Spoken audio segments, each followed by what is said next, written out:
Olá, sejamos todos bem-vindos e bem-vindas a esse nosso nono encontro do ciclo de debates do Plano Nacional de Graduação, hoje com a temática Relação Universidade-Empresa, o segundo encontro que nós teremos nessa temática, o anterior com o professor Jorge Aldi, da PUC do Rio Grande do Sul, que dialogou para nós os ambientes, os espaços da academia, as startups, os ambientes de inovação, da ciência e tecnologia, e hoje com a nossa convidada, Giana Sagazio, da CNI e do IEL, que vai dialogar conosco essa relação com o empresariado, o setor empresarial, e o papel e a participação da academia nesse espaço. De antemão, também o agradecimento a todas as associações que integram, junto com o Fórum de Presidentes, o CRUB, que articula esse nosso encontro, né? A BIEE, o presidente Marcos Zimmer, a ABRUC, o presidente Cláudio Jacoski, a ABRUEM, o presidente Rodrigo Zanin, a CAF, o presidente Aristide Simadon, a ANEC, o presidente João Batista Gomes de Lima, a ANUP, a presidente Elizabeth Guedes, o Comung, o presidente Evaldo Cuiava, o Forcom, o presidente Mauro Nusk, e o CRUB, a atual presidente reitora Lia Quintana. Com todas essas informações, vou passar, então, para o reitor Valdemiro, e antes de passar para o senhor reitor Valdemiro, informar também de antemão para a professora Giana, que estava dialogando recente com o diretor-geral do CNI e do IEL, o empresário Paulo Ferreira, né? E dialogando dessa oportunidade que tanto os ambientes da CNI, do IEL, nos proporcionam no diálogo do papel da academia, e ambos, melhor dizendo, o diretor-geral pediu para te apresentar uma saudação, professora Giana. Então, de antemão, já fica entregue para ti a saudação dele, que a gente saiu agora recente da reunião do IEL. Reitor Valdemiro? Muito obrigado, professor Aguilera, nosso secretário executivo do CRUB. Boa tarde a todos, a todas. Quero saudar a professora Lia Quintana, reitora da URCAMP, nossa presidente do CRUB, e sejam todos bem-vindos. Saúdo nesse momento a todos os membros da nossa diretoria, do nosso Fórum de Presidentes. Saúdo também os senhores reitores e reitoras aqui presentes, professores, e a todos que participam desse encontro. Sejam todos bem-vindos mais uma vez.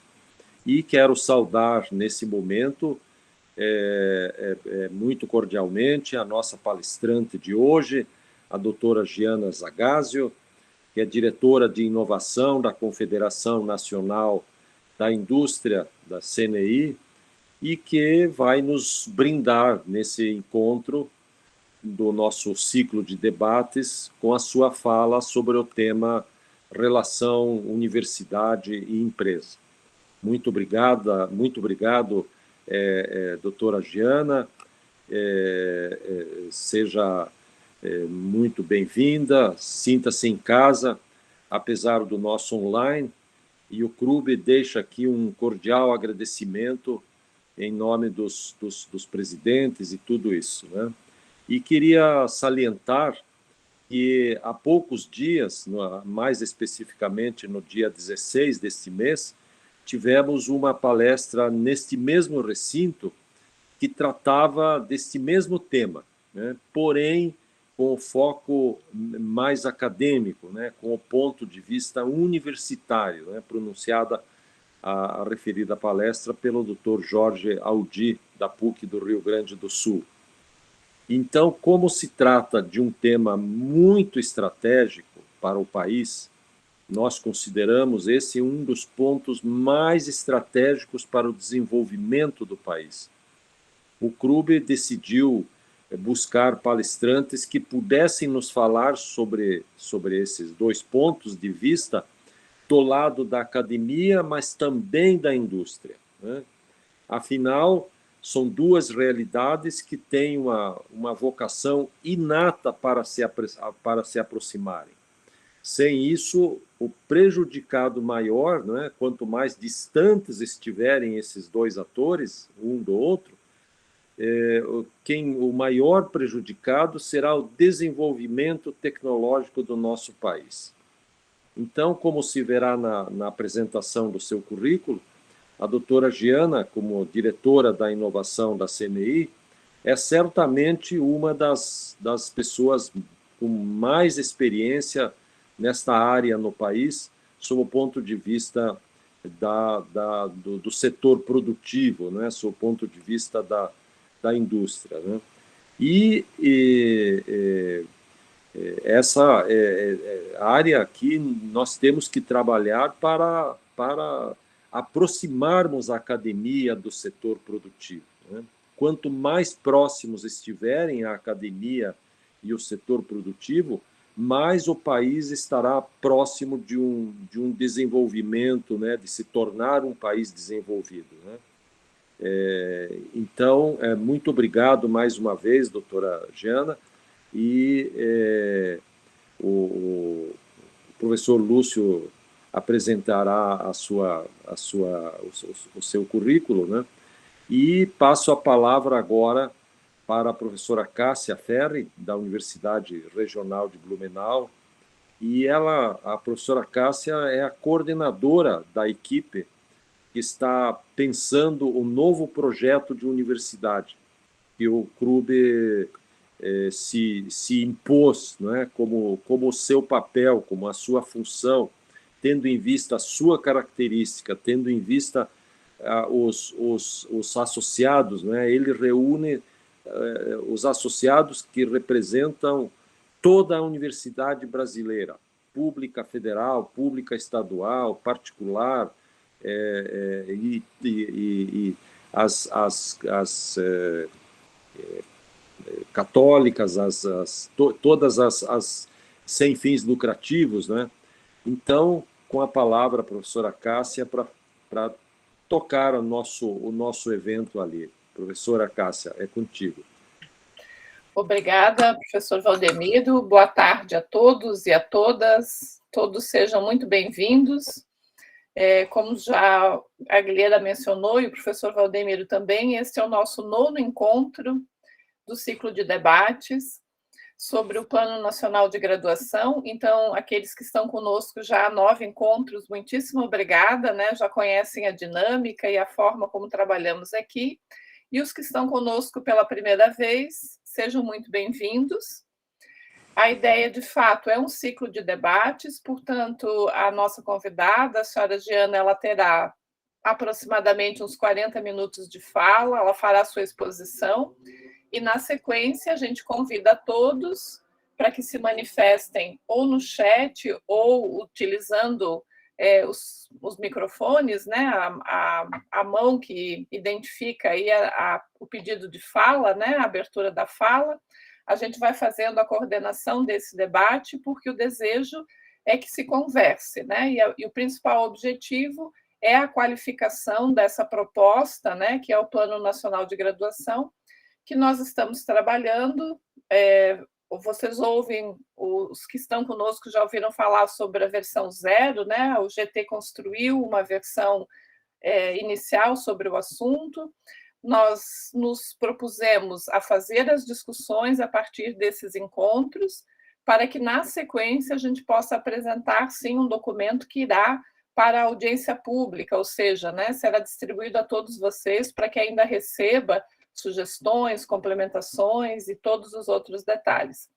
Então, o nosso objetivo hoje é a continuidade da discussão iniciada com o professor Jorge Eldi, com a professora Giana, com a senhora Giana.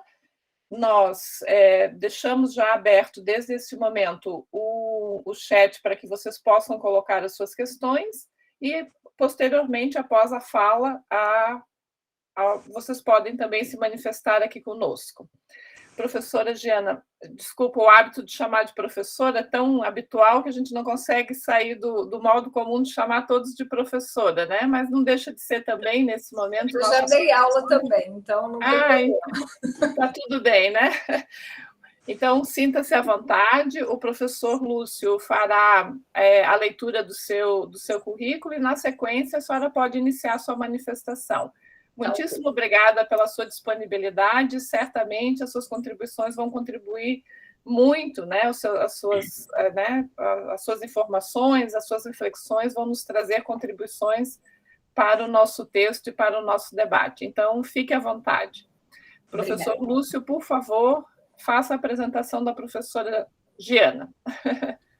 Obrigado, professora Cássia. Nossa convidada, Giana Salgazio, é economista e mestre em desenvolvimento econômico pela Universidade Católica de Brasília. Ela é diretora de inovação da Confederação Nacional da Indústria, CNI, é responsável pela coordenação executiva da Mobilização Empresarial pela Inovação, MEI, e da Parceria de Inovação Aberta, CNI, SOSA. É membro do Conselho Nacional de Ciência e Tecnologia, do Conselho Consultivo da Financiadora de Inovação e Pesquisa, FINEP, do Conselho de Aperfeiçoamento do Centro de Gestão e Estudos Estratégicos, do Comitê Gestor da Sala de Inovação do Ministério da Economia, dentre outras participações atuais e na sua trajetória profissional. É um prazer podermos contar com a sua colaboração, diretora Giana. Por favor, sinta-se à vontade com a sua fala. Obrigada. Vocês me ouvem bem? Sim? Ok.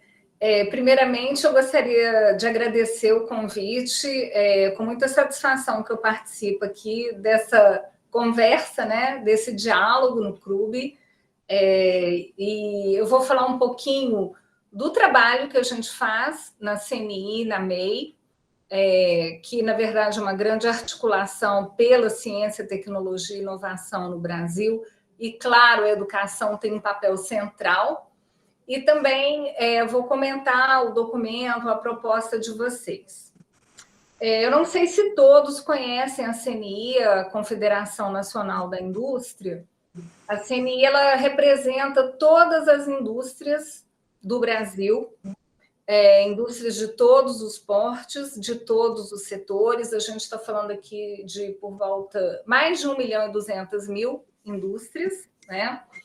E a indústria ela tem um papel fundamental na economia e no desenvolvimento do nosso país, né? Hoje, ela representa um pouco mais de 20%, né, da economia brasileira. E é responsável por gerar grande parte dos empregos, eu diria até de empregos de qualidade, né? E, portanto, de promover a qualidade de vida da nossa população. A CNI é a casa do sistema indústria que faz a defesa, né, da indústria, ou seja, do fortalecimento da indústria, né, de como a indústria é fundamental para o desenvolvimento do nosso país. E, junto com a CNI, nós temos o SESI, o SENAI e o IEL, né, que aí sim, todas essas casas juntas compõem o sistema indústria. O SESI é a instituição responsável pela capacitação, formação dos trabalhadores, eu diria pela qualificação dos trabalhadores para a indústria do futuro, mas que nós já estamos vivendo, né? E também pelo desenvolvimento de P&D, de pesquisa e desenvolvimento e de inovação. Nós temos hoje 62 institutos de tecnologia do SENAI e 27 institutos de inovação distribuídos em todo o Brasil. O SENAI é a casa do sistema indústria responsável pela saúde e pela educação da família dos trabalhadores, né? Eu diria assim, é a instituição maior do sistema indústria, ele está presente em centenas de municípios brasileiros e nós temos, junto com o SENAI, 9 centros de inovação distribuídos no Brasil. E o IEL seria a escola de negócios do sistema indústria, né? Promovendo a carreira, né, dos profissionais da indústria. Bem, em 2008, algumas lideranças empresariais do Brasil e a CNI decidiram lançar um movimento para fortalecer a inovação no Brasil. A gente estava passando por uma crise econômica muito forte, né?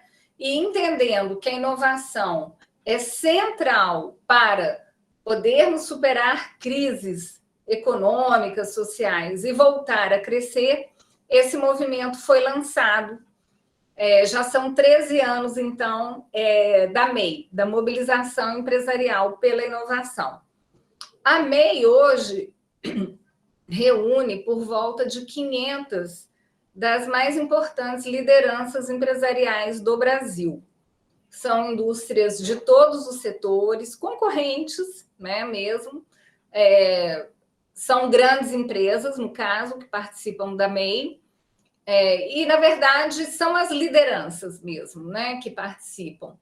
Mas a MEI é uma grande articulação com a academia e com o governo brasileiro. Então, nós temos na MEI várias universidades que participam, e eu aproveito aqui para deixar o convite para vocês participarem, depois eu explico direitinho como é que isso acontece, né? E também autoridades de governo, do executivo, do legislativo, né? Ministros, secretários, porque a MEI é um grande espaço de articulação entre o setor empresarial, o governo e a academia. E ao longo desses anos, a MEI ela trabalha de uma maneira estruturada, com uma visão de longo prazo e buscando resultados de país. O principal objetivo da MEI é contribuir com a formulação de políticas de ciência, tecnologia e inovação que tragam mais resultados para o nosso país, que tornem, de fato, o nosso país mais inovador, mais desenvolvido, gerando mais oportunidades para a nossa população, fortalecendo a nossa indústria e também apoiando as empresas a inovar mais, né? Então, ao longo desses anos, nós conquistamos, junto com outras instituições do nosso ecossistema de ciência, tecnologia e inovação, foram alguns resultados importantes. Nós trabalhamos fortemente, por exemplo, junto com as outras instituições, como a ABC, SBPC, ANPEI, ANPROTEC, né? Pela inserção da inovação na Constituição brasileira, na formulação do novo marco de ciência, tecnologia e inovação, depois para a regulamentação do marco, fizemos 2 propostas, fizemos contribuições para a Estratégia Nacional de Ciência, Tecnologia e Inovação, para todas as políticas, e também nós também damos muitas contribuições no que diz respeito ao avanço do marco regulatório nos projetos de lei, né? Por exemplo, nós apoiamos fortemente agora o senador Isalci Lucas, que é o presidente da Frente Parlamentar Mista de Ciência, Tecnologia e Inovação, na formulação do PL, que se tornou uma lei, né, do FNDCT, do Fundo Nacional de Desenvolvimento Científico e Tecnológico. Não sei se todos acompanharam, né, mas no início do ano passado o governo criou uma PEC e colocou para acabar com mais de 240 fundos, né? E entre esses fundos estava lá o FNDCT, né, que é o fundo, a principal fonte de recursos para o desenvolvimento de ciência, tecnologia e inovação no Brasil, né?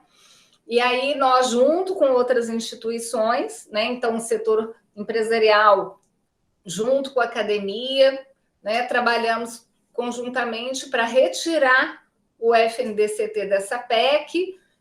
Foram várias audiências públicas. Ao final, o senador relator, né, o Otto Alencar, retirou, né, ele excepcionalizou o FNDCT, e logo em seguida a gente começou a trabalhar junto com o senador Isalci Lucas nessa nova lei do FNDCT. Sendo a principal, a única fonte, né, de verdade de recursos para a área de ciência, tecnologia e inovação, ela já vinha sendo contingenciada há vários anos.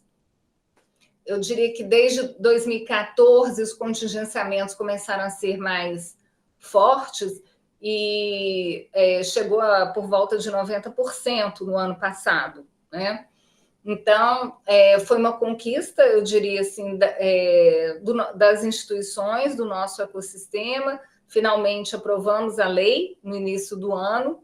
Apesar disso, o orçamento previsto para o fundo, né, acima de 8 bilhões de reais, não foi refletido no orçamento da União, e os recursos que deveriam estar sendo utilizados esse ano, né, pelas instituições, de fato, não estão sendo, porque, apesar de, por lei, a responsabilidade da alocação de recursos ser do Conselho Diretor do FNDCT, o Ministério da Economia fez a alocação de recursos de 50% para crédito na FINEP, e esse é um recurso que as empresas não querem, porque ele é muito caro, ele está vinculado à TJLP, e os recursos do não reembolsável não foram, de fato, liberados e alocados. E depois que a lei do FNDCT foi criada, o governo criou uma nova lei, distribuindo os recursos para outros ministérios, e, portanto, se esses recursos não forem utilizados, eles não ficarão no fundo, como ele foi criado, e os recursos não serão utilizados na sua finalidade. Então, apesar da gente ter conseguido aprovar a nova lei do FNDCT, talvez a nossa situação seja pior, né, do que foi até o ano passado. Mas, de qualquer forma, somos resilientes, continuamos trabalhando fortemente. Agora o CCT, o Conselho Nacional de Ciência e Tecnologia, está se reunindo, voltou a se reunir. A ideia é propor a consolidação do Sistema Nacional de Ciência, Tecnologia e Inovação. Já existe até uma minuta preparada pelo governo, mas que nós vamos contribuir para o seu aperfeiçoamento, e também de propor uma política integrada de ciência, tecnologia e inovação. E a nossa ideia, claro, é de propor a política à altura do nosso país, né? A política que nós precisamos, com uma visão de longo prazo, robusta, com instrumentos de política e recursos, porque se for só a política e não tiver os recursos e os responsáveis pela sua implementação, ela acaba não saindo do papel, e a gente não quer isso, né? Então, continuamos trabalhando. Mas esses são alguns exemplos que eu estou dando nessa frente de avanço, de marco regulatório, criar mais segurança jurídica, etc. A MEI, ela tem um GT importante, que foi criado há 6 anos atrás.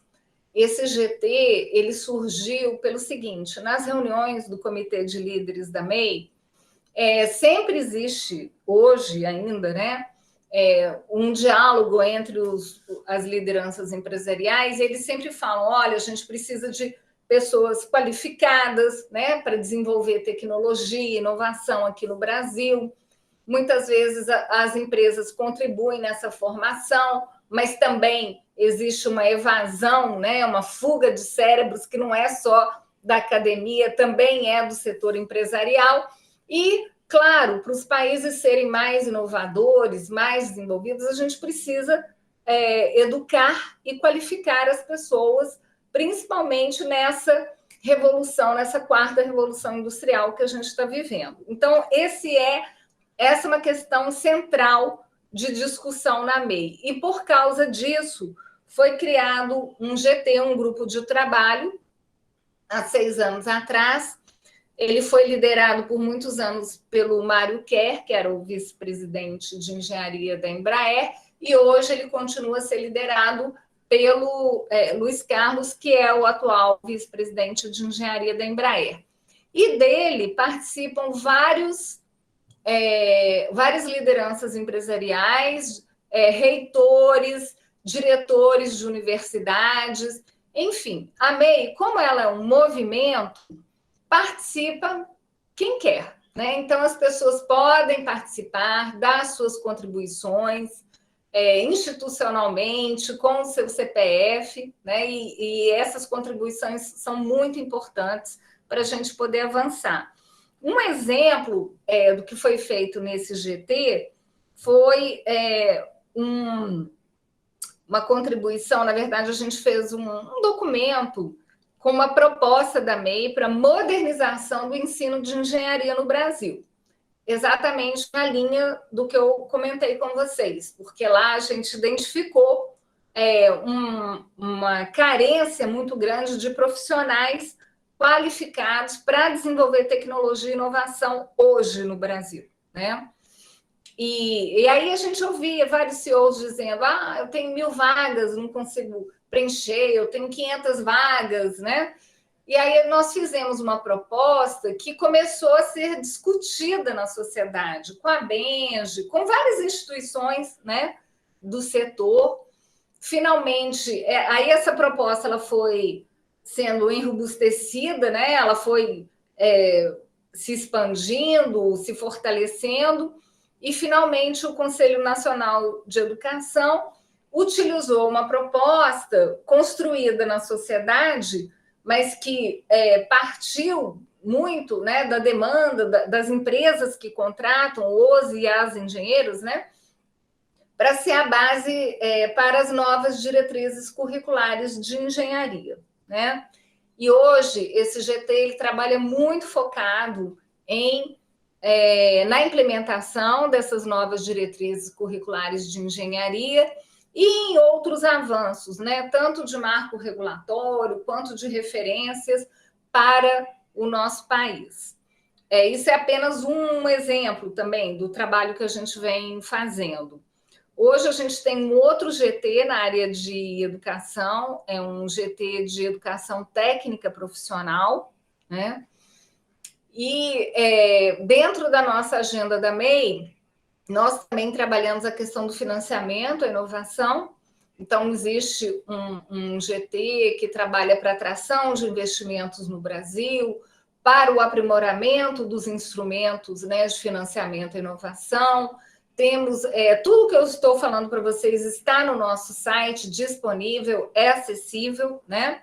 Temos o MEI Tools, que eu diria que hoje é a principal referência para as empresas que querem inovar, porque ele reúne mais de 50 instituições, como o BNDES, o BDMG, a FINEP, que tem instrumentos para apoiar a inovação, nós também, né? CNI, SES, SENAI, IEL, a BDI, a Apex, todo mundo que tem algum instrumento está lá. Esse documento ele é atualizado quase que em tempo real, né? E ele também mostra como as empresas podem utilizar, em que fase dos projetos elas podem utilizar, se é pequena empresa, média, grande, etc. Então, ele ajuda muito as empresas a fazer essa cesta de investimentos em inovação. Ele também é utilizado pelo governo, a Apex utiliza para fazer atração de investimento para o Brasil, o Ministério da Economia na sala de inovação, né? E o SEBRAE também para fazer capacitação dos ALIs, dos agentes locais de inovação. Esse é mais um exemplo. Fora isso, esse ano, nós inserimos outros temas também muito importantes, como inovação e sustentabilidade, transformação digital, temos uma plataforma de inovação aberta junto com o SOSA, como foi mencionado. O SOSA é uma empresa de Israel de inovação aberta e nem toda inovação precisa necessariamente ser feita por um processo de P&D, né? Muitas vezes existem tecnologias de ponta que já estão disponíveis no mundo. Então, nós nos associamos ao SOSA exatamente para poder conectar as nossas empresas mais rapidamente aos principais hubs de inovação no mundo, mas também estamos colocando as nossas empresas e as nossas tecnologias nessa grande plataforma global de inovação, né? Esses são alguns exemplos. Então, eu acho que essa discussão que vocês estão tendo é uma discussão fundamental para o nosso país, né? Eu vou fazer alguns comentários de contexto também. Na MEI, a gente faz muitos estudos, né? Inclusive para serem a referência para a proposição de políticas. E nós participamos já há 5 anos do Índice Global de Inovação. Ele é tido como o principal relatório de inovação no mundo. Ele é feito pela Cornell University, pelo INSEAD e pela WIPO, que é a Agência das Nações Unidas de Propriedade Intelectual. E participando como Knowledge Partners desse relatório, a gente aprende muito, né? Assim, quais são os fatores determinantes para os países serem, de fato, inovadores.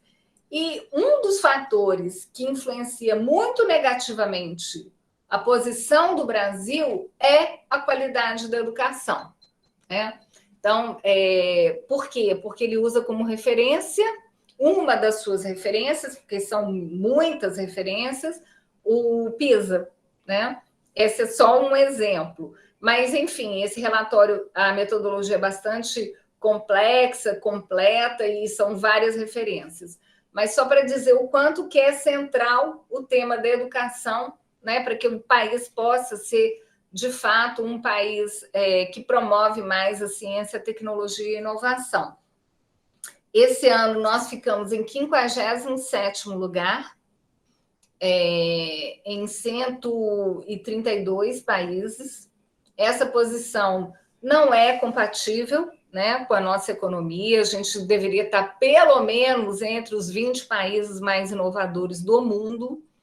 Eu digo isso porque a gente, né, tem uma produção científica, é um dos países que mais produz, né? Isso aí está no relatório também. Então, a gente tem uma produção científica relevante, mas temos grande dificuldade em transformar essa produção científica em inovação no mercado, né? Em transformar isso, de fato, em produtos, serviços, fortalecendo a nossa economia e também permitindo que a gente possa se inserir nas cadeias globais de valor. Existe uma correlação direta entre o país ter uma maior capacidade de gerar inovações e se inserir em cadeias globais de valor, conquistar mercados, competir, né? Então, nós caímos 10 posições nesse relatório nos últimos 10 anos. Eu poderia citar para vocês outros relatórios, outras metodologias, em que também o Brasil não fica bem posicionado, né? Eu acho que um outro fator que é importante a gente ter em mente é exatamente quantos países têm investido em pesquisa e desenvolvimento. Os países da OCDE estão investindo mais do que 2% do PIB em pesquisa e desenvolvimento. Com a pandemia, criou-se uma consciência ainda maior da importância da ciência, da tecnologia e inovação para o desenvolvimento dos países. Eu diria que nesses países mais desenvolvidos, as políticas industriais praticamente são políticas de inovação, né? Porque ela é central para o desenvolvimento. Com isso, a gente tem China hoje investindo por volta de 2% do PIB em P&D. Aí é tudo, né? Privado e público. Estados Unidos, 3% do PIB. Coreia do Sul, Israel chegando a 5% do PIB. E o nosso último dado disponível é de 2018, e a gente estava investindo por volta de 1% do PIB em P&D. De lá para cá, a gente tem um aumento muito forte dos cortes nos orçamentos, né, do Ministério da Ciência, Tecnologia e Inovação, de contingenciamento do FNDCT chegando a 90% ano passado. Esse ano talvez a gente tenha até menos, né? E também um desembolso muito menor das agências de fomento, né? Do BNDES, da FINEP, né? Então, a gente tem praticamente, não temos, né, visto projetos sendo apoiados, e subvenção econômica também, que é fundamental. Além disso, o governo criou uma PEC que prevê o término, né, da Lei do Bem, que é a única lei que a gente tem de incentivo fiscal a projetos de inovação.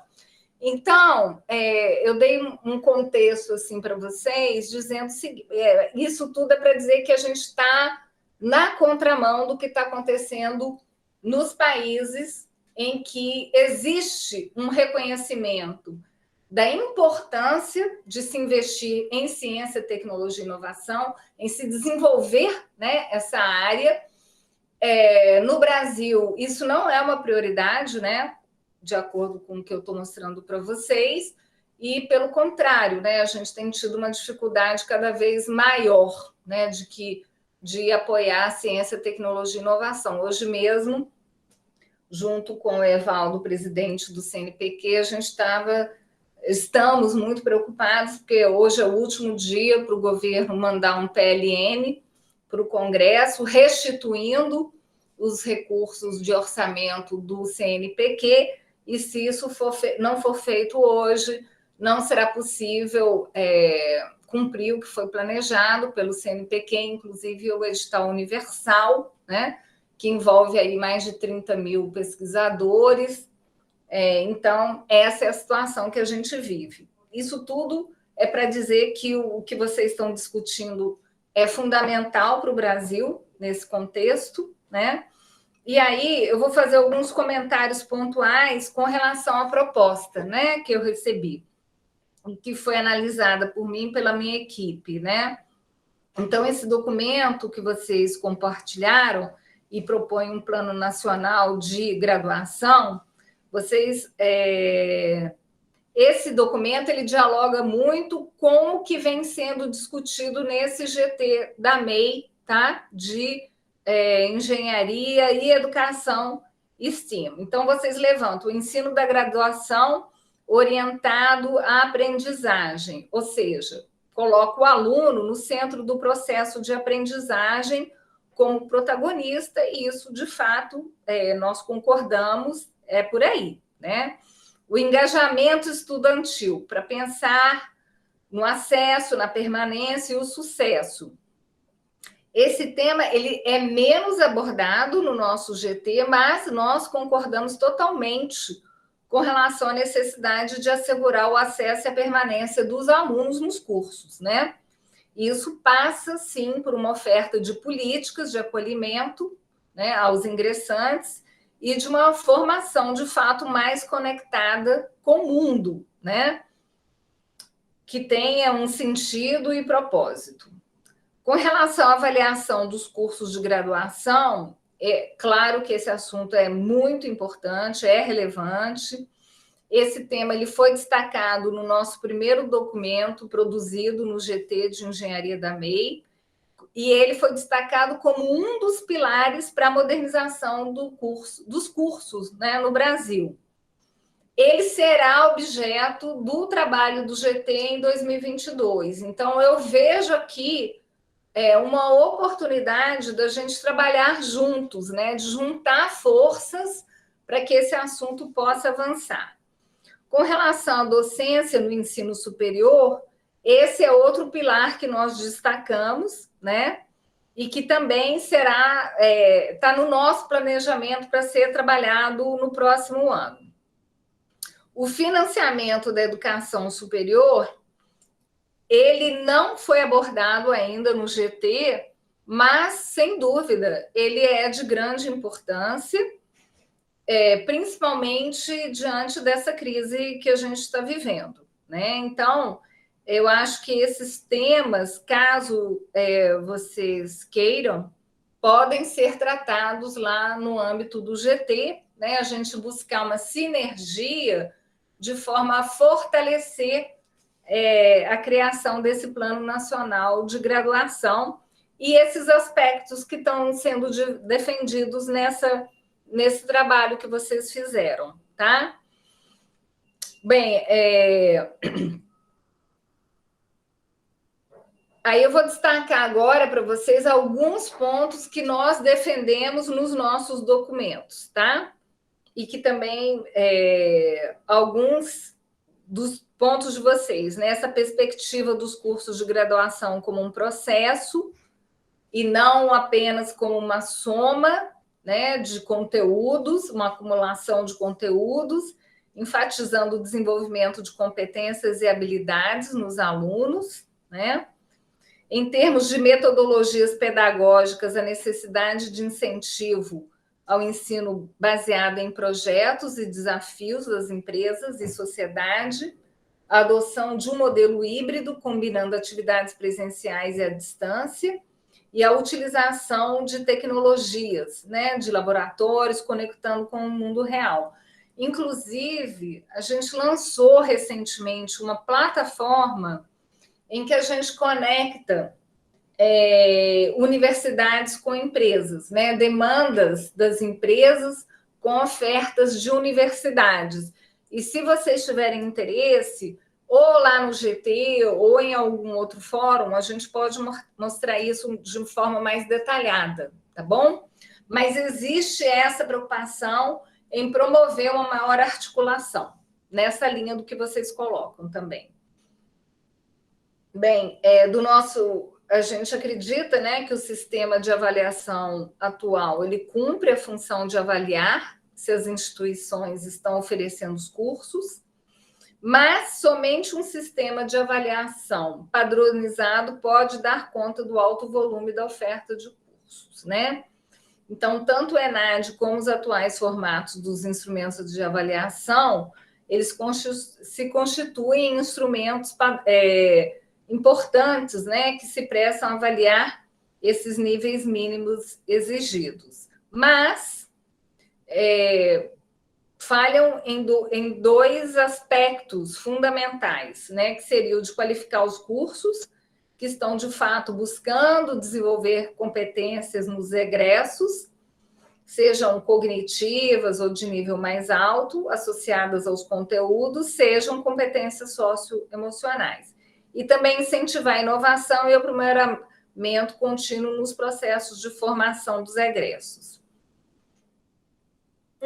Então, se esse sistema ele cumpre a sua função, né, um sistema complementar, ele acaba sendo fundamental e necessário para atender às novas exigências do mercado, né? E esse assunto, ele vai ser debatido também no GT de Engenharia e STEAM em 2022. Então, eu reforço aqui o convite para que a gente, se vocês quiserem, possa discutir isso junto com o GT, que já tem um número muito grande de empresas e instituições participando. Mas não há limite, então não existe nenhum problema se a gente quiser juntar essas forças, tá? O foco no desenvolvimento de competências, né? Então, esse foco ele sugere que haja uma avaliação dos egressos já no mercado de trabalho. Essa avaliação, por representar uma novidade, ela deve ter inicialmente o caráter de insumo para diagnóstico e aprimoramento, e não para estabelecer níveis mínimos de qualidade ou classificar as instituições pela qualidade dos seus egressos. O foco, então, ele deve ser a identificação do que a instituição está fazendo para aprimorar a qualidade dos seus egressos e a sua atuação no mercado de trabalho. E, considerando o ciclo de contratação e capacitação e avaliação, promoção dos docentes, nós temos algumas recomendações visando, então, o aperfeiçoamento do ensino de engenharia, mas que poderia ser válido para outros cursos também, nós acreditamos, tá?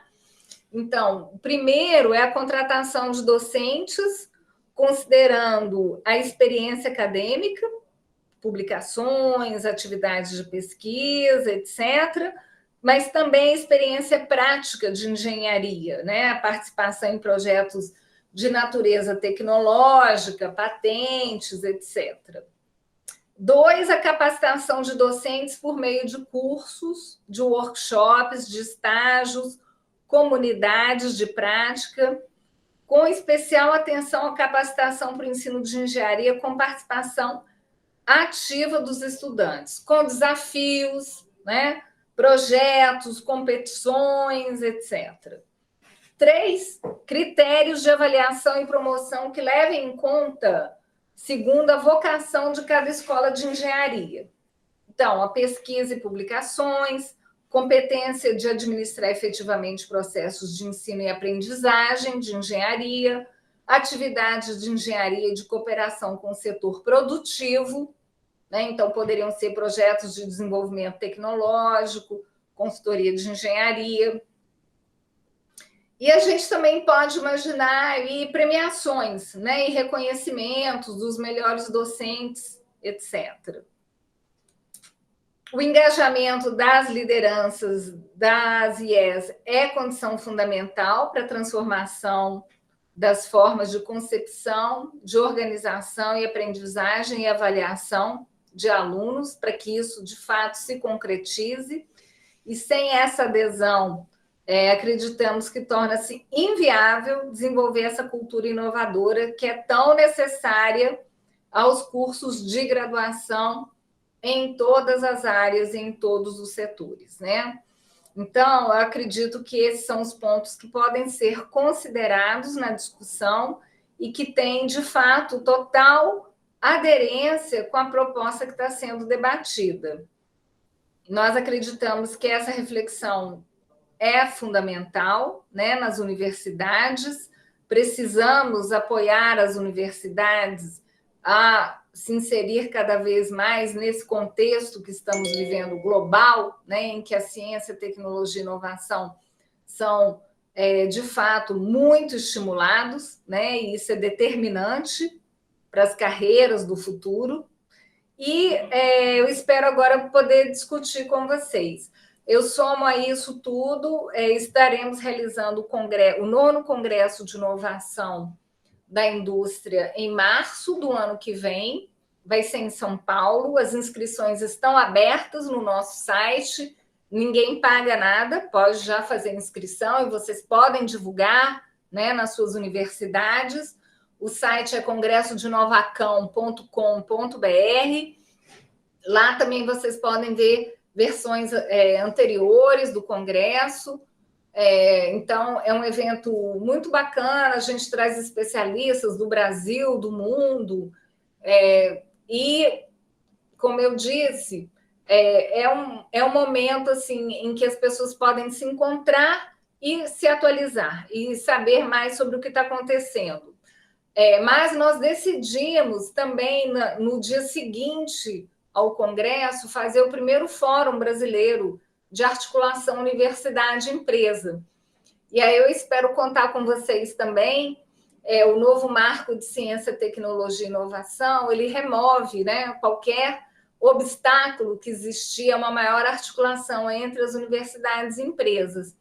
Mas nós sabemos que a cultura precisa ser desenvolvida, né, de uma maior cooperação, de uma maior interação. E a gente quer contribuir também nesse sentido, porque nós sabemos que quanto mais articuladas as universidades e empresas, isso é melhor para todo mundo e é melhor para o nosso país.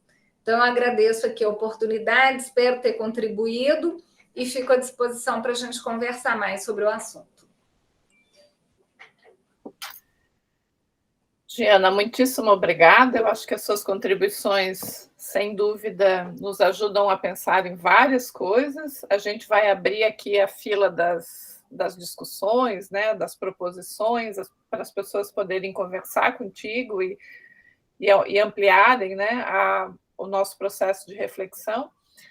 E eu aproveito e né, agradeço a atenção que você deu ao texto, né, como eu coloquei antes, é um texto zero, a gente vem chamando de versão zero porque foi apenas para dar o start nas questões e vem sendo ampliado e reestruturado a partir desse ciclo de debates que está no seu 9º encontro. Então, a gente já teve contribuições de outros 8 especialistas que leram e trouxeram contribuições, e com certeza, quando a versão preliminar oficial vier a público, ela estará ainda mais qualificada com as contribuições que vocês têm nos oportunizado nestes momentos do ciclo de debates. Acho que você já foi colocando, né, durante a sua exposição, as múltiplas formas que a gente pode estreitar a relação universidade-empresa. Isso, para nós, é muito importante.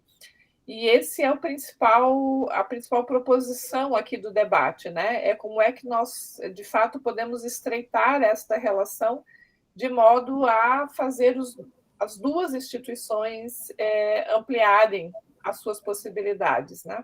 a gente ouve, por parte das universidades, vários obstáculos, várias dificuldades nessas relações, de um lado, né? A gente tem assim, algumas falas de muitas dificuldades nesse processo de convivência, né? E mesmo de um olhar mais dedicado das empresas para com as instituições, e vice-versa, né? Você acabou de dizer aí da preocupação dos empresários em relação à qualidade da formação dos nossos egressos, né? Então, creio que a gente vai fazendo essa discussão aqui, vamos ampliando o debate. E aí já temos um primeiro inscrito, né? O professor Valdemiro já se inscreveu para fazer aí a primeira observação. Professor, fique à vontade. Muito obrigado, professora Cássia. Doutora Giana, parabéns pela fala, uma fala leve, mas cheia de pontos importantes, né? Cheia de questões para a gente pensar sobre isso, né? Eu queria colocar ali uma ou duas questões para a senhora. Primeiro, dizer que o clube, de antemão, aceita o convite, né? E, não é, Aguilera, nós temos que realmente anotar tudo isso, e por razões óbvias, né? A CNI, né, e o MEI são os grandes,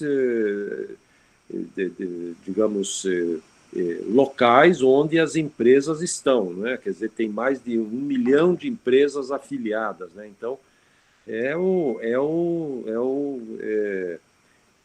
local privilegiado, né, para discutir políticas e buscar políticas e assim por diante.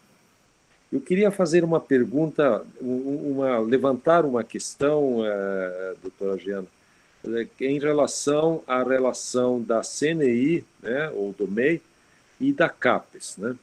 Porque, veja bem, o Brasil é um país que produz muita ciência, né? Apesar de todo esse baixo investimento que tem a ciência brasileira, mas é um país que investe, hoje ele produz cerca de 80 mil publicações por ano, né? É mais ou menos o que Coreia do Sul produz, né?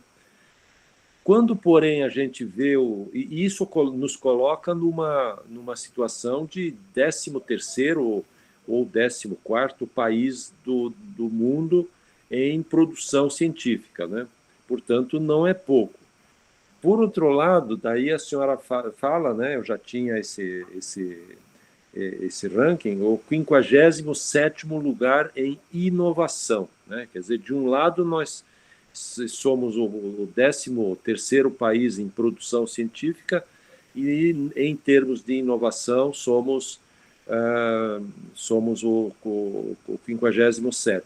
E se a gente for olhar a competitividade, que quer queiramos, quer não, também depende dessa inovação e tudo isso, ou a produtividade do trabalhador brasileiro, também estamos lá atrás, né? bem distantes. Então, a ciência brasileira tem uma presença bastante forte, né? E quem faz a relação entre universidade e indústria é o doutor, é o pesquisador, né? E quando a gente vê os dados do Brasil, eu fui membro do CTC da CAPES acho que por 4 anos, né? E participei em outro momento do Conselho Superior. A gente vê uma produtividade muito grande, muito intensa dos cursos de pós-graduação. E, inclusive, quando eu participei, a CNI estava presente, tinha assento no conselho, né? E a minha pergunta seria a seguinte: a CAPES, ela forma todos os doutores brasileiros, absolutamente todos os doutores brasileiros reconhecidos no Brasil, são da avaliação da CAPES, né? São dos cursos de pós-graduação, né, stricto sensu, que são regulados pela CAPES, né? Quando a gente olha o número de doutores que está na indústria no Brasil e olhamos na Coreia ou no Canadá, por exemplo, lá tem 70%, 80% dos doutores estão todos na indústria. E aqui no Brasil não há estatísticas muito confiáveis, mas dificilmente passa de 10%. Ora, a CNI tem assento na CAPES. Não tem mais, eu vou falar. Não tem mais, tá. Então, eu acho que o CRUB tinha que trabalhar junto com a CNI para influenciar na CAPES. Quer dizer, a minha pergunta seria, a senhora acha que a CAPES não teria que mudar o critério de formar doutores, de formar doutores mais em conjunto com a indústria, né? De outro lado, quer dizer, existem dois lados aqui que precisariam conversar mais, né? Parece que existe um hiato, né, um gap entre um órgão como a CAPES e a indústria, né? E eu vejo na Confederação Nacional da Indústria o grande interlocutor disso em relação à formação da mão de obra para... né, a gente sabe, por outro lado, que as exportações do manufaturado nosso vem caindo ano por ano, ou decênio por decênio, por conta da ausência. É muita commodity, mesmo na área do agronegócio, né? O agronegócio parou muito, né? Então, como é que a senhora vê? Porque se não mexer nesse balão aqui, nós vamos continuar desse jeito, independente do que for feito. Professor Valdemar, eu concordo com tudo que o senhor falou. A gente tinha assento no Conselho da CAPES, eu participava, na verdade, quem participava era o meu presidente, mas como eu sou diretora de inovação, eu representava ele, né? E participei muitos anos, e eu sempre conversava sobre isso no Conselho, né? Assim, porque eu percebi uma ênfase muito grande, né? A área mais acadêmica, e eu falava, é preciso aproximar mais a indústria, né? Tinha também, era eu pela CNI e um empresário que participava, era o Ricardo Filizola, do Sul, do Rio Grande do Sul. Mas houve uma reforma lá e eles nunca mais nos convidaram para participar. Que coisa. Eu acho que isso não foi bom, né? Porque a nossa contribuição era no sentido de unir, né? A gente não estava lá reivindicando recursos, nada disso. Era da gente poder criar uma articulação maior. Mas nós nunca mais fomos convidados, infelizmente, e também eu não sei por quê. Eu acho que nunca foi dada uma explicação, assim. Simplesmente a gente parou de ser convidado, tá? Mas se nos convidarem, a gente vai, claro, né? Porque é importante ter esse diálogo, a gente considera super importante.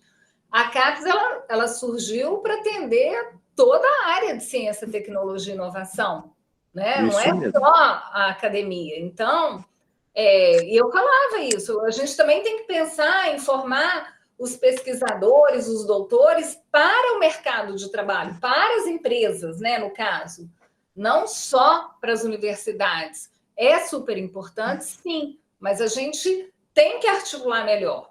É o que a gente vê. Eu estou falando com vocês aqui dos Estados Unidos, né? O nosso escritório aqui, é o que a gente vê acontecer aqui. Tem lugares que a gente visita que é difícil entender se é universidade, se é empresa, de tão articulados que eles são. Mas não só aqui nos Estados Unidos, na Europa, na China, na Coreia, em todos os lugares que a gente vê. E no Brasil existe esse distanciamento, que na nossa visão não é saudável, né? Bom, acho que a gente pode estimular, sim, muito mais doutores nas universidades, nas empresas, eu concordo. Agora, é importante a gente verificar que hoje, se a gente separar as bolsas, o setor privado investe mais em P&D. Tá? Claro que nós somos super a favor de bolsas. Eu estou só falando assim, investimentos diretos, né? Hoje eu atrasei um pouquinho para entrar, porque eu estava dando uma entrevista para a Band News sobre uma pesquisa que nós fizemos. Nós entrevistamos 500 pequenas indústrias para saber o que aconteceu com elas durante a pandemia. Isso aqui eu vou falar como um exemplo. E 82% dessas pequenas indústrias, eles disseram que inovaram durante a pandemia, com ganhos de produtividade, de competitividade e lucro. Mas 70%, por volta de 70% dessas indústrias não têm profissionais qualificados e não tem orçamento dedicado. Eu acredito que a única forma da gente aprimorar isso é trabalhando juntos, porque nenhum setor vai conseguir resolver esses grandes desafios do país sozinho. O governo não vai conseguir, a academia não vai conseguir, nem o setor empresarial. Nós precisamos trabalhar juntos para poder avançar. Porque se a gente não trabalhar juntos, dificilmente nós vamos conseguir, especialmente com as dificuldades que a gente tem encontrado, né? Então, eu acho, respondendo ao senhor objetivamente, sim, estou de acordo com tudo que o senhor falou. Muito obrigado. Muito obrigado. Nós tínhamos o professor Cleverson, mas ele, infelizmente, teve que se afastar por conta de uma questão institucional. Então, professor João Batista, por favor, sua vez. A minha intervenção é muito pontual, mas, primeiramente, gostaria de me apresentar. Eu sou o padre João Batista, sou reitor aqui do Centro Universitário São Camilo, aqui de São Paulo, e presidente da ANEC, Associação Nacional de Escolas Católicas do Brasil. E a minha fala é muito pontual. O professor Valdemiro já trouxe aí todo esse contexto, né, baseado na fala da especialista Jeane, né, sobre essa questão da nossa produção científica, mas, no entanto, a baixa inovação, né, tecnológica, inovação na indústria. Mas o que eu queria, que foi falado também aí pela Jeane, já a respeito do que acontece nos Estados Unidos, o que eu queria era justamente propor essa aproximação da indústria e da universidade. Da seguinte forma, criar uma estrutura de estágios. Foi falado aí muito da questão dos cursos de engenharias, mas que nós criássemos uma estrutura de estágios em que os nossos alunos pudessem usar de toda a estrutura da indústria como os principais laboratórios de experiência, de vivência, e que também os profissionais da indústria pudessem ser professores ou espécie de tutores desses alunos que têm esses estágios, ou que teriam esses estágios na indústria. E falo isso baseado na nossa experiência na área hospitalar e na área de ensino médico. Por exemplo, mais de 30% do curso de medicina é realizado dentro do hospital, em que o professor médico que atua como cirurgião, ele acompanha o aluno ali naqueles grupos de tutores. Então, eu acho que nós podemos replicar essa estrutura que tem dado muito certo na formação da área de saúde, também para a nossa indústria. Eu acho que seria uma forma muito apropriada, doutora Jeane, de fazer o encurtamento dessa distância entre indústria e academia, que talvez é isso que tem gerado muita pesquisa universitária, acadêmica, mas baixa inovação e engajamento dos nossos alunos nessa necessidade mesmo da indústria, do comércio e do setor produtivo como um todo. Concordo. Nós vamos discutir isso lá na MEI. Vamos propor isso. E vou dizer mais, tem um diferencial importante, que, assim, na área médica, por exemplo, enquanto o médico atua como médico da assistência, ele também atua como médico da academia, professor, e recebe, é justo que receba, 2 atividades, salário correspondente a 2 atividades que ele presta ao mesmo tempo. Nós poderíamos também fazer isso na indústria, por que não? Sim. A gente concorda. Coincidentemente, a gente estava falando sobre isso ontem, né? Talvez seja importante a gente também criar um marco regulatório para isso, a gente está conversando, tá? Mas eu reforço aqui o convite para a gente trazer essa discussão para dentro da MEI, porque lá a gente dialoga diretamente com os empresários também, entende? Já está todo mundo lá, o pessoal das universidades, das empresas, então aí a gente já propõe junto e a proposta acaba ficando mais forte, né? Para a gente trabalhar.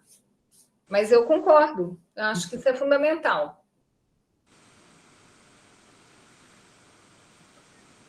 Talvez, Diana, você pudesse esclarecer aos presentes essa participação na MEI, assim, um pouquinho mais de detalhes, com formas ou, né, ou contatos, ou enfim. Então, a gente tem reuniões, nós temos reuniões do Comitê de Líderes da MEI, dos diálogos da MEI, que são mais técnicas, e tem as reuniões dos GTs, porque tudo aquilo que eu apresentei para vocês que a gente faz é por meio dos GTs, né?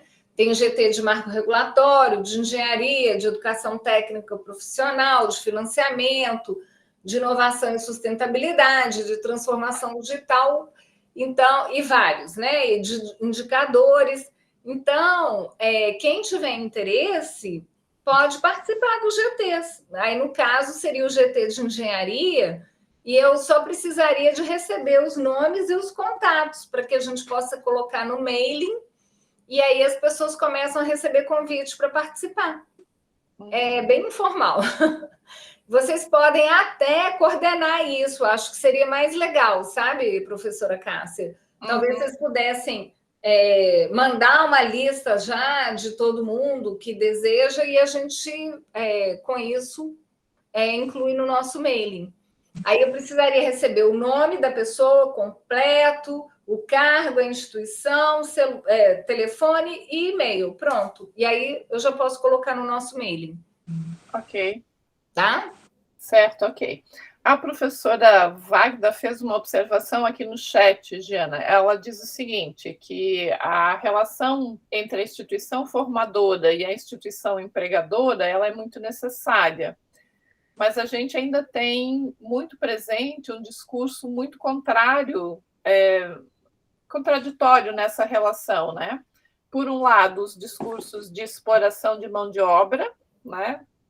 E, por outro, os discursos de formação muito direcionada na formação do aluno. Tu terias alguma contribuição nessa discussão para a gente minimizar, digamos assim, esses contraditórios? Mais uma vez, eu acho que trabalhar juntos minimiza, né? Porque eu participo assim, de várias reuniões, de lives, e eu vejo que as pessoas ainda acham que tem muitos entraves, inclusive jurídicos, né? E isso não existe. O que eu percebo é exatamente essa necessidade de se dialogar mais, de construir conjuntamente, porque esse exercício ele vai aproximando, né? Ontem mesmo, quando eu estava comentando com vocês, eu estava conversando sobre essa questão de estágio, né? E realmente eu levantei essa questão. Eu falei assim: olha, se a gente for trabalhar aí num marco regulatório para estágio profissional, vai surgir um monte de gente dizendo que a gente está precarizando o emprego, etc. e tal. Mas nós precisamos ser ousados e propor. Isso aconteceu com a gente na proposta de modernização do ensino de engenharia. Nós tivemos várias instituições, várias universidades contra. Tá? E, no final, o que a gente descobriu que elas estavam contra ou porque não participaram da formulação, porque não conheciam direito a proposta. Então, eu acho que, para avançar, a gente precisa trabalhar juntos, é isso, tá? E aí a gente vai resolvendo as questões e explicando, né? Porque, nesse caso da proposta do estágio profissional, eu acho fundamental isso, né? Uhum. Agora, nós precisamos criar um marco regulatório, criar mais possibilidades, né? E mudando. Quando eu entrei na CNI, eu estou na CNI há 8 anos. Eu antes estava no BNDES e eu trabalhava com inovação lá. Mas quando eu entrei na CNI, inovação não era um assunto assim que estivesse assim, entre os assuntos mais importantes que eram discutidos, sabe? E toda vez quando muda o governo, a CNI prepara propostas para os presidenciáveis, né? Então, a área que coordena esses estudos fez uma pesquisa com empresas e com as associações setoriais para identificar quais são os temas que eles acham mais importantes. E a inovação apareceu lá em cima, entre os 3 temas mais importantes, o que não acontecia antes. E aí o superintendente brincou comigo, né? Ele falou assim: a Jana ficava aqui falando da MEI, de inovação, eu achava que isso não era importante, olha aqui, olha como mudou. E aí ele mostra nessa pesquisa, né, que, de fato, está se criando uma mentalidade diferente. Agora, a gente precisa trabalhar nessa linha, né? Ser resiliente. Não é fácil, né, gente? Porque a gente propõe, aí, dependendo de um governo ou de outro, as propostas são mais ou menos absorvidas, mas a gente precisa continuar tentando, né, para poder avançar. Com certeza as coisas só se resolvem a partir de muito diálogo e de compreensão de ambos os lados, né? Sim. Na formação, né, dos nossos profissionais, sejam de que área for, né, das engenharias ou da medicina ou de qualquer uma das outras áreas. Sim. Se não há esta parceria, a gente sempre vai ficar com um déficit, né, seja de um lado ou de outro, né? Então, com certeza, o diálogo se faz muito necessário. Nós não temos mais nenhuma pessoa solicitando a fala. Eu pergunto se mais alguém gostaria de se manifestar. Não? Aqui no chat também não temos mais nenhuma questão. A gente está no nosso horário, né? A gente sempre prevê aí uma hora, né? 1 hora e pouquinho para as nossas conversas. Então, a gente agradece a todos novamente pela participação. Giana, muitíssimo obrigada, né, pela sua participação, pela sua disponibilidade. Com certeza a gente criou laços aqui que vão se fortalecer, que vão criar outras possibilidades de parceria, e está aberto o canal do diálogo. Eu acho que você fez, né, fez questão de abrir, né, e de colocar a MEI à disposição de todos, né, de todas as instituições que estão aqui, para que se possa ampliar e fortalecer, né, esses laços. Então, eu agradeço mais uma vez. Fique à vontade para se despedir. Na sequência, eu peço ao professor Valdemiro para que ele faça, então, o encerramento das nossas atividades. Tá, eu queria agradecer de novo o convite. Realmente, eu acho que é uma oportunidade importante de conversar com vocês, de explicar um pouco o trabalho que a gente faz, de convidá-los para a gente juntar as forças, né? Vocês, como eu disse, podem fazer um levantamento de quem teria interesse de participar, me mandar. E também eu convido vocês a consultar o nosso site no portal da indústria MEI, MEI. Lá tem vários estudos, a gente tem mais de 70 estudos em diversas áreas aqui que conversam sobre inovação. O material é público, pode ser utilizado por vocês e espero a gente ter a oportunidade de trabalhar juntos aí no futuro, o ano que vem. Obrigada. Bom, obrigada novamente. Professor Valdemiro, por favor. Muito obrigado, Cássia, e muito obrigado, doutora Giana, pela sua fala, uma fala provocadora, e eu gostaria de dizer que... Opa, creio que dei uma caída aqui. Eu queria dizer Estão me ouvindo, por gentileza? Sim, tá. Sim, professor, estamos sim. Tá. E que queria propor, né, para o próprio clube, né, que nós temos agora uma obrigação de prepararmos um projeto, né, para fazermos uma relação com o MEI ou com a CNI, enfim, para abrirmos um canal, né, com vocês. Eu acho que a Confederação Nacional da Indústria, no meu entender, pela minha experiência nessa área de ciência e tecnologia, essa questão aí da política de formar doutores, ela está tão arraigada que, né, nessa sua caminhada que está hoje, né, que, de fato, eu acho que só mesmo uma entidade como a CNI que poderia, né, ter, com toda sua representatividade, sua importância dentro do país, importância estratégica dentro do país, evidentemente, quem sabe num trabalho conjunto, não é, nós poderíamos ir à CAPES, porque, em última instância, a CAPES é fundamental nesse processo da relação universidade-empresa, a não ser que aconteça algo que o padre João Batista sugeriu, de termos um marco regulatório para fazermos uma relação direta universidade-empresa, né? Aí como algo como se fosse a questão da residência, por exemplo, né? Que poderia dar certo, né? Por outro lado, eu sou reitor da PUC do Paraná, e nós da PUC fizemos algumas incursões na CAPES, talvez até a nossa pró-reitora esteja aí, a professora Paula, e nós propusemos várias coisas para a CAPES que, em princípio, contradizia o que se fazia até agora. E a posição da CAPES foi imediata a favor, né?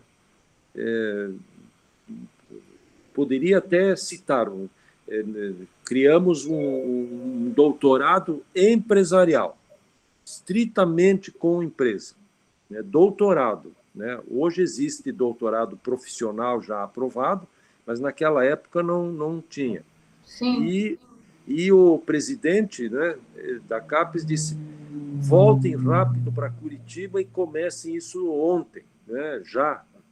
E hoje, claro, isso sofreu uma certa adequação, etc., etc., mas hoje o CNPq está financiando o doutorado, talvez não com esse nome empresarial, mas é exatamente com esse sentido, né? Solicitamos ali o mestrado antes do término do curso de graduação. Não, a CAPES nos disse: vocês não têm nada escrito proibindo aí, você pode fazer, faz anos que a gente oferece, alguns anos já que oferecemos. Então, muitas vezes, nós das universidades também acabamos de nos conformar de antemão, ex ante, né? Não, isso não pode, aquilo não pode, quando, na verdade, se a gente fizesse propostas mais arrojadas, talvez até, e se a gente fizer isso com uma entidade, junto com uma entidade como a CNI, talvez realmente houvesse um movimento mais intenso, né, no sentido de mudarmos essa política, né? Então, eu acho que cabe ao clube agora, né, Aguilera, o nosso secretário executivo, de realmente trabalharmos com essa realidade, porque isto aqui é sério, isso aí é o desenvolvimento do país. É o desenvolvimento do país. Quanto mais a gente... Por que a Coreia do Sul, que publica mais ou menos a mesma coisa que nós, registra no escritório de patentes dos Estados Unidos cerca de 14 mil, 15 mil patentes, e nós não passamos de 300, 400, etc. Quer dizer, isso é sintomático, tem alguma coisa que está errada entre nós, né? Mas, então, eu quero agradecer, porque a senhora realmente mexeu com os nossos brios, né? E agradecemos de antemão a sua disposição de trabalharmos juntos, de fazermos uma parceria nessas diferentes opções que temos ali. Muito obrigado, doutora Giana, Deus lhe pague, né? Eu estava inicialmente preocupado, né? Puxa, mas a doutora Giana está vestida de inverno, né? O que está acontecendo? Aonde do Brasil que ela está, né? E agora eu descobri que está nos Estados Unidos. Então, hoje está nevando aqui. Pois é. Então, muito obrigado. Obrigada a vocês, gente. Foi um prazer. Tchau. Tchau, Giana, grato pela presença, e reitor Valdemiro, professora Cássia, professora Assis, professor Lúcio e todos que estão conosco. Está sem som, está sem som. Obrigado, reitor. Tá. Giana, grato pela tua presença, e reitor Valdemiro, professora Cássia, professora Assis, professor Lúcio e todos aqui. Vou aproveitar que o professor Paulo Pozzebon está conosco para convidá-los já para o Fórum Nacional de Graduação, o 34º Encontro Nacional das Pró-Reitoras e Pró-Reitores de Graduação, na próxima semana. Eu coloquei o link aí para que todos possam divulgar, conhecer, participar, e o nosso próximo encontro deverá ser com representantes do Fórum de Graduação. A proposta do GT é que tenhamos um representante do segmento federal, estadual e municipal, das comunitárias e das particulares. Só não será mais no dia 7, nós vamos encontrar uma data e vamos informar brevemente. Então, eu deixar esse informe que o próximo encontro do GT será com representantes do Fórum de Graduação, com representantes de cada um dos segmentos que integram o Fórum de Graduação, e também convidá-los já no dia 13, 14 e 15, 34º Encontro do Fórum Nacional de Graduação. Professora Cássia, tudo ok? Sim, Aguilera, obrigada. Convidamos todos para participar. Fiquem atentos aí aos informes, né? E, com certeza, o texto será ainda mais qualificado e teremos a participação aí de todos os pró-reitores de graduação nessa nossa nova discussão. Sejam todos muito bem-vindos e muito obrigada. E aqueles que encaminharam os contatos para o que a Giana comentou, a gente vai consolidar, e se chegar outros contatos, a gente encaminha ao e-mail dela também. E conforme colocamos aqui o link também do MEI que ela foi falando, do evento que ela comentou também já para 2022, a gente faz um consolidado dessas informações. Grato e até mais. Até mais. Obrigada. Boa noite. Boa noite, boa noite. Boa noite.